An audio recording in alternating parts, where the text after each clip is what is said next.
వెళ్ళిపో ఇక్కడి నుంచి. గురువుగారు,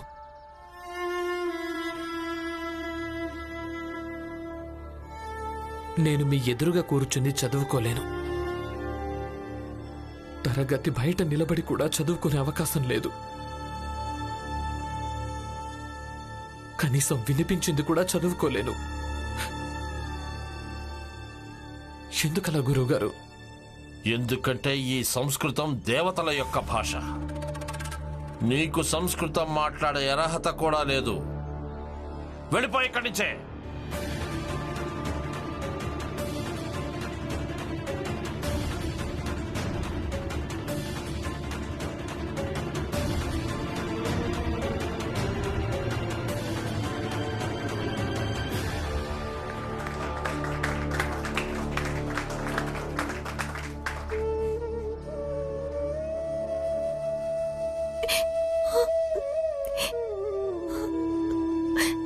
ఇప్పుడు ఎందుకు ఏడుస్తున్నావు?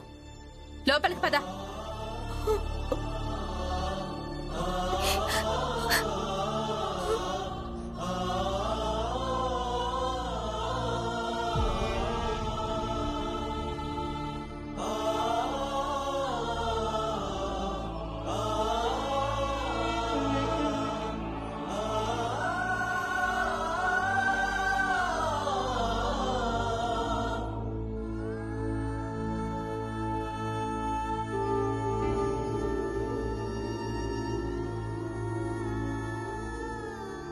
ఒకసారి మళ్ళీ భీమే మనల్ని కాపాడాడు.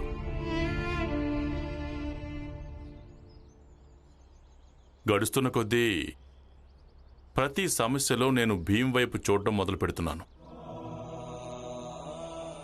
ఒక తండ్రిని అయ్యుండి నాకేమనిపిస్తుందంటే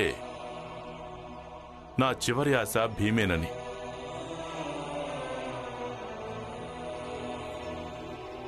అది కూడా మంచిదే కదా రామ్జీ. నీ కొడుకు నువ్వు కలలు కన్నట్టుగా ప్రతిసారి కూడా నీ ఆశలకి తగ్గట్టుగా ఉన్నాడు. అవును, కానీ మరీ ఇన్ని ఆశలు పెట్టుకోవడం వల్ల నేను నా మీద ఎన్నో ఆశల భారాన్ని మోయాల్సి వస్తోంది. ఇది కూడా నాకు పూర్తిగా అర్థమవుతోంది. ఒకవేళ భీమ్కి ఈ ఆశలు భారంగా మారతాయేమోనని. లేదు రామ్జీ, అలా ఏమాత్రం జరగదు. తను మన భీమ్రావు.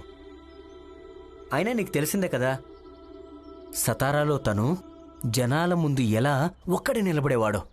ఆ దొంగ స్వామీజీ ఉన్నాడు కదా, ఆయన మోసాన్ని మన భీమ్ ఒక్కడే గ్రామస్తులందరి ముందు బయటపెట్టాడు. సమస్య ఈ స్వామీజీ కాదు, మీ అందరిలో ఉన్న భక్తి. దాన్ని మీరెప్పుడూ తర్కించుకోరు. ఈ రోజు ఈయనున్నాడు, ఇంతకు ముందు ఇంకొకరుండుంటారు. అలాగే ఇక ముందు కూడా ఎందరో వస్తారు. ఇక సేట్ గారు, టీ కొట్టు మంగేష్, వాళ్ళందరికీ తమ తప్పులేంటో తెలిసేలా చేశాడు. అది కూడా ఒక్కడే. నేను నీ విషయంలో, అలాగే నీ కుటుంబం విషయంలో, అలాగే నీ జనాల విషయంలో ఏ అన్యాయం అయితే చేశానో దానికి ప్రాయశ్చిత్తంగా వీటిని తీసుకో.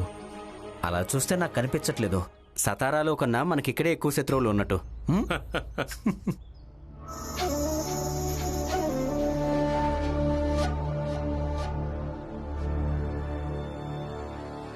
రాయ్, మీ సేట్ వచ్చాడా?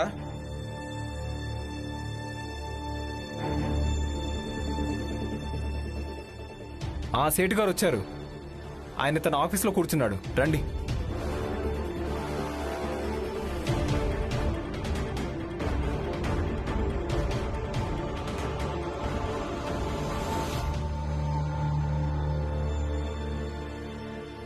ఈ రేషం సేట్ ఇక్కడేంటి? సేట్ గారు మిమ్మల్ని కలవడానికి వారు వచ్చారు. అరే రేషం సేట్ గారు, మీరా? రండి రండి, కూర్చోండి కూర్చోండి కూర్చోండి. మీ గురించి నేను చాలా బాగా విన్నాను. ఈరోజు హఠాత్తుగా ఇక్కడ? కేవలం నాకు ఏం తెలిసిందంటే రామ్జీ ఇంకా తన స్నేహితుడు పురంజన్ మీ దగ్గర ఉద్యోగం చేస్తున్నారా? అవును, కానీ ఇంతకీ ఏమైంది? నేను కోరుకునేదేంటంటే మీరు వాళ్లను ఉద్యోగంలోంచి తీసేయాలి. కానీ ఎందుకు?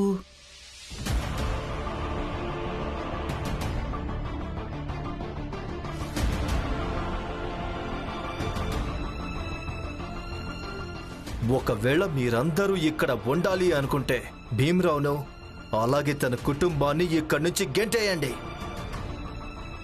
నువ్వు మీ ఇద్దరిని 1 వారం పాటు కాలేజీ నుండి సస్పెండ్ చేయడం జరుగుతుంది.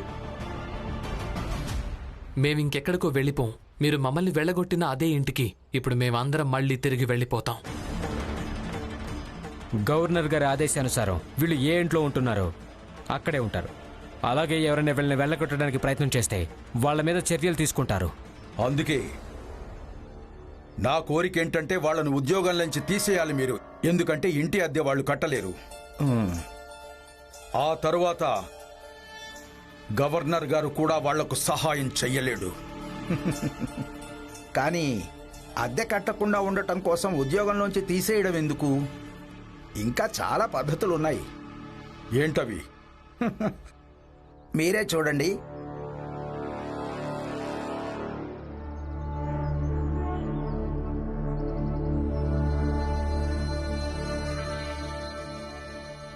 నా ఆఫీసులోంచి కొంత డబ్బు సామాను దొంగిలించబడ్డాయి. మీలో ఎవరైనా చూసారా? లేదు సేటు గారు, నేను చూడలేదు సేటు గారు. నువ్వు చూసావా? చూడలేదు సేటు గారు. మరి నువ్వు? లేదు సేటు గారు, నేనేం చూడలేదు. మరి తెలుసుండాలి కదా. ఏం చేస్తున్నావు? వాచ్మెన్ చేసే పనేంటి? ఇదే కదా. నా 20 రూపాయల సామాను దొంగిలించబడింది. ఇప్పుడు దానికి పూర్తి పరిహారం నువ్వే ఇవ్వాలి. సేటు గారు, నేనెక్కడి నుంచి తీసుకొచ్చి ఇవ్వాలి? సేట్ గారు, ఒకవేళ వెతికితే దొరకొచ్చేమో. నేనేమైనా పిచ్చోళ్లా కనిపిస్తున్నానా? నేను వెతికాను కానీ ఎక్కడా దొరకలేదు. అందుకే దానికి పరిహారం వీడే ఇవ్వాలి. కానీ 2.5 రూపాయల జీతం తీసుకునేవాడు అంత పరిహారం ఎలా ఇవ్వగలడు? అవునా? అయితే రామ్జీ నీ జీతం కూడా కలిపి ఇవ్వు. అయినా రామ్జీ, నువ్వు ఏం చెప్పావు? నువ్వు వీడి బాధ్యత తీసుకున్నావు కదా. అంటే ఇతని శిక్షలో నువ్వు భాగస్వామి అయ్యావు కదా.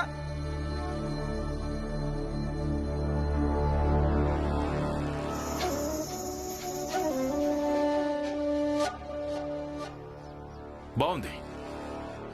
ఇప్పుడు నాకు అర్థమైంది. మీరు ఈ ఆట ఎవరు చెప్పడం వల్ల ఆడుతున్నారు. వెళ్ళు, గవర్నర్ దగ్గరికి వెళ్ళిపో. అన్నట్టు 1 నెల జీతం సమయానికి దొరక్కపోతేనే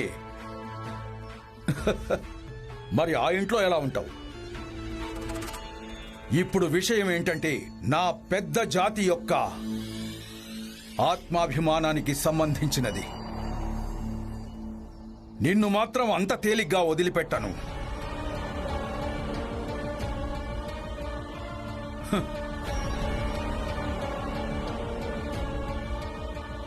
చూడండి, నా నష్టం భర్తీ కానంత వరకు కూడా, అంతవరకు కూడా మీ ఇద్దరి జీతం కోత వేయబడుతుంది. సేట్ గారు, సేట్ గారు, కావాలంటే మీరు నా జీతం నుంచి కొయ్యండి సేట్ గారు.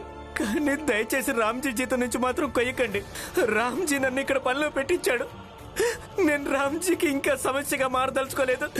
దయచేసి నా జీతం నుంచి కొయ్యండి సేట్ గారు, కొయ్యండి.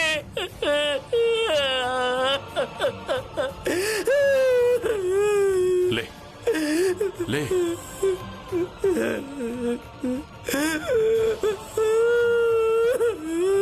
రామ్జీ,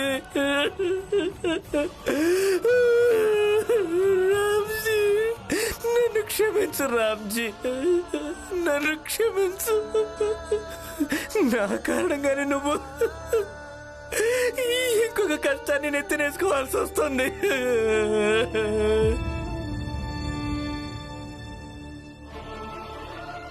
నీకెంత ధైర్యం ఉండాలి చిన్న జాతివాడి వయ్యుండి సంస్కృతం చదవటానికి? ఒకవేళ ఇది కాలేజ్ కాకుంటే సీసం కరిగించి నీ చెవుల్లో పోయించేవాణ్ణి. సంస్కృతం చదువుతావా?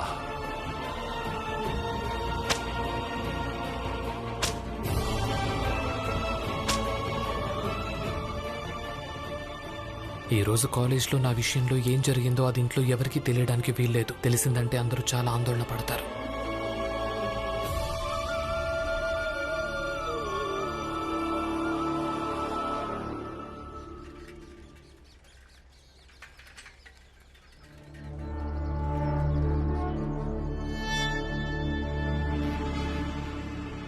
వెళ్ళండి.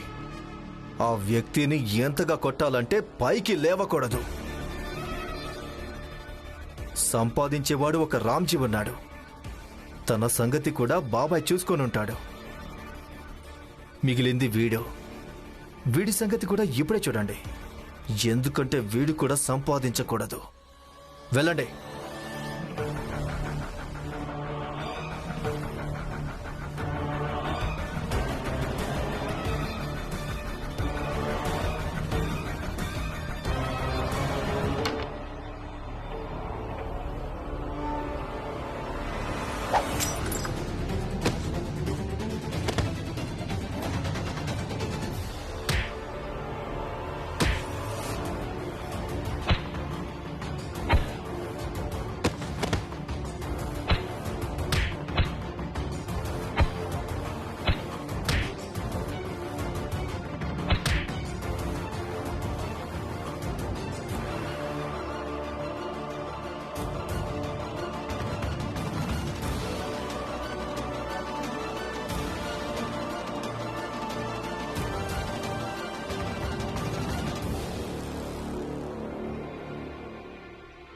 భీమ్రావ్, కాలేజీలో ఉండుంటే నా సమయం మొత్తం కాలేజీలోనే గడిచేది. ఏం చేసినా నీ విషయంలోనే చేసేవాడిని. కానీ ఇప్పుడు నువ్వు నన్ను కాలేజీలో నుంచి గెంటేయించావు. ఈ బొంబాయి మొత్తంలో ఏవైనా చేస్తాను. ఏదైనా అంటే అర్థం ఏంటంటే మీ అందరి జీవితాలు కూడా నరకంగా మారడం కోసం మేము ఎంతకైనా కూడా తెగిస్తామని. భీమ్రావ్, నువ్వు ఎవరినైతే చూసుకొని ఎగిరి పడేవాడివో ఈ రోజు నుంచి వాళ్ళ రెక్కలు కత్తిరించడం మొదలయ్యింది. నీకు నేను ఎలాంటి గతి పట్టిస్తానంటే ఎగరడం కాదు కదా, కనీసం పాకటానికి కూడా పనికి రాకుండా చేస్తాను.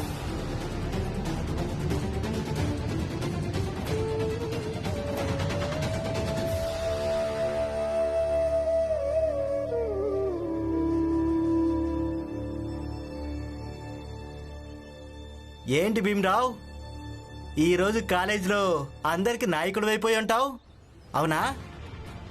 హారతి ఏమైనా ఇచ్చారా ఏంటి?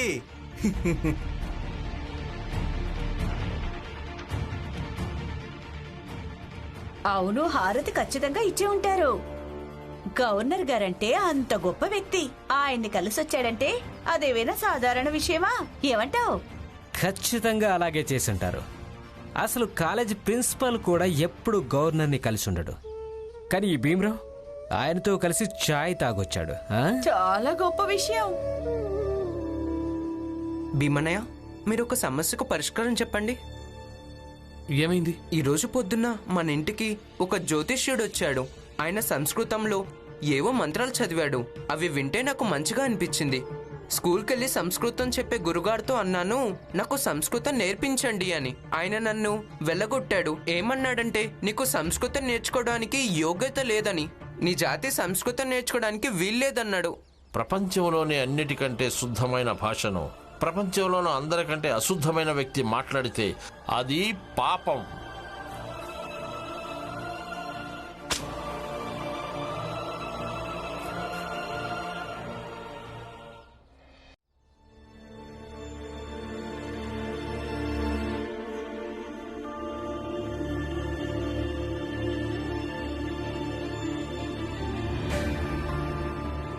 ఆనంద్, బాబు ఆనంద్, ఆనంద్,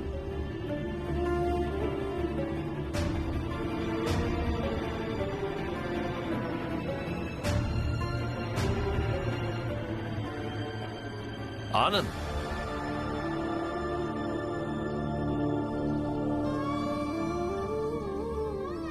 లే బాబు, లే పైకి లే. జాగ్రత్త జాగ్రత్త, నెమ్మదిగా. ఆనంద్, ఇదంతా ఎలా జరిగింది? ఇంటికెళ్తున్నాను గురువుగారు. కొందరు వ్యక్తులొచ్చి హఠాత్తుగా నన్ను కొట్టడం మొదలుపెట్టారు. పదబాబు, మనం డాక్టర్ దగ్గరికి వెళ్దాం. అయ్యో జాగ్రత్త జాగ్రత్త, నెమ్మదిగా. నా కాలు బాగా నొప్పి పెడుతుంది. నేను నడవలేను. సరే బాబు, అయితే నువ్వు ఇక్కడే ఉండు. నేనే డాక్టర్ని ఇక్కడికి తీసుకొస్తాను. నేను ఇప్పుడే ఇలా వెళ్ళి అలా వచ్చేస్తాను, అంతే. జాగ్రత్త.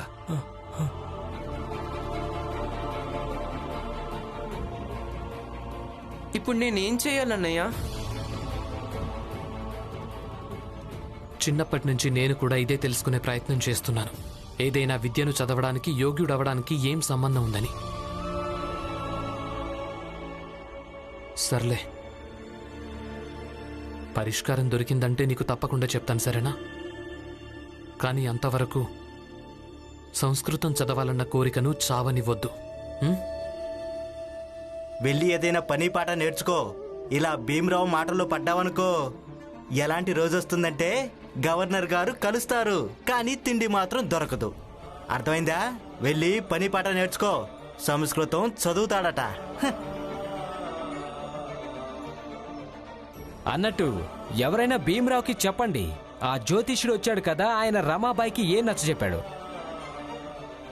అప్పుడు చూడు, భీమరావు ఆయన్ని వెతికి మరీ శిక్ష వేయిస్తాడు. ఇదిగో దలియమ్మా, నువ్వెందుకు మౌనంగా ఉన్నావు? భీమరావుకి చెప్పు. వెళ్ళి అడుగు.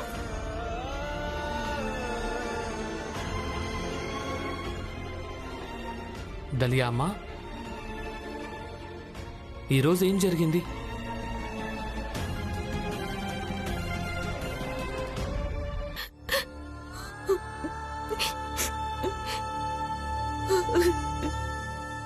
ఊరుకో తల్లి, ఊరుకో. ఏడవడం ఆపేయ్. ఎప్పటినుంచో ఏడుస్తూనే ఉన్నావు. ఎంతగా ఏడ్చావంటే నీ ఆరోగ్యం దెబ్బతింటుంది. ఏమైంది చెప్పు, ఏమైంది? ఎవరైనా ఏమైనా అన్నారా? నాకు జ్యోతిషం నేర్పించకపోయాడు. అలా అరవాల్సిన అవసరం ఏంటి? పద. చిన్న జాతి వాళ్ళమైతే అలాగే అంటారు కదా. నిజానికి మొత్తం ప్రపంచమే అంటుంది. అయినా మేము నీకు చెప్పడం లేదా మనది చిన్న జాతి అని? పెళ్లి చేసుకుని వచ్చినప్పుడు ఇలాంటి నాటకాలేం లేవు. తన జాతి అలాగే తన స్తోమత ఈమెకు బాగా అర్థమయ్యేది. భీమ్రావు తన మెదడును కూడా చెడగొట్టినట్టున్నాడు. అపోహలు పెంచేశాడు. ఈమె ఏ రాజ్యానికో మహారాణి అయినట్టు. నీకు నీ జాతి ఏంటో ఎంత త్వరగా అర్థమైపోతే జీవితం అంత ప్రశాంతంగా గడిచిపోతుంది. కానీ ఆ ప్రశాంతతను ఏం చేసుకుంటాను చెప్పండి?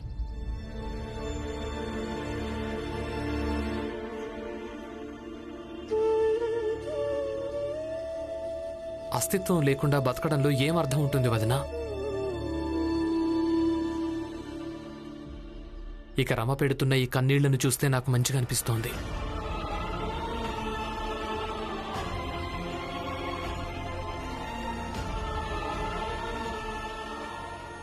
అందరూ కేవలం మౌనంగా భరిస్తూ ఉంటారు. తమ వ్యతిరేకతను కూడా తెలియజేయలేరు.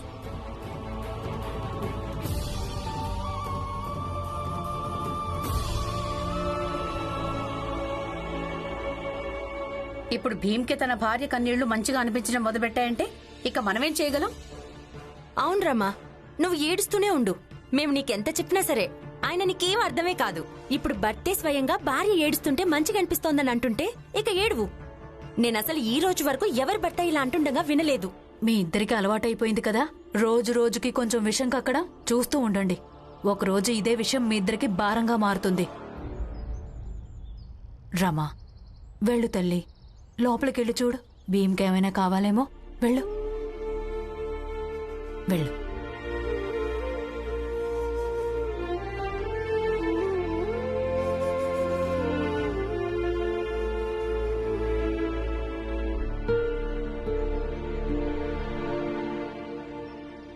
మీకు నేను ఏడిస్తే బాగుంటుంది కదా. మీకంటే ఆ చదువురని మా మామయ్యే నయం. ఆయన కూడా ఎప్పుడు మా అత్తతో ఇలా మాట్లాడుండరు. తన భార్య గురించి ఎవరైనా ఇలా మాట్లాడతారా? నువ్వు విషయాన్ని అర్థం చేసుకోవడానికి ప్రయత్నించురమ్మా. అర్థమైంది, అంతా అర్థమైంది. ఏడ్చేడ్చి నా కళ్ళేర పడితే మీకు మంచిగా అనిపిస్తుంది. అలాగే ఏడ్చేడ్చి ఆరోగ్యం దెబ్బతింటే మీకు సంతోషంగా ఉంటుంది. చాలా ఎక్కువైంది, నోరు మూసుకో. మాట్లాడటం మొదలు పెడితే ఇక మాట్లాడుతూనే ఉంటావు. కొంచెం విషయాన్ని అర్థం చేసుకో. రమా, చూడు నువ్వేడుస్తుంటే ఎందుకు మంచిగా అనిపించావంటే ఎందుకంటే ఈ కన్నీళ్లు మంచివి. ఈ కన్నీళ్లు ఎందుకు మంచివి అంటే ఎందుకంటే ఇవే సాక్ష్యం. జ్యోతిష్యుడు నిన్ను చిన్న జాతి అనగానే అప్పుడు నీకు బాధనిపించింది. అంటారాని చిన్న జాతి, అది కాక ఒక మహిళవి, నేను నీకు జ్యోతిష్యం నేర్పించాలా? బాధనిపించింది కదా, నీకు కష్టంగా అనిపించింది. ఈ కష్టం కూడా ఎంతో మంచిది రమా.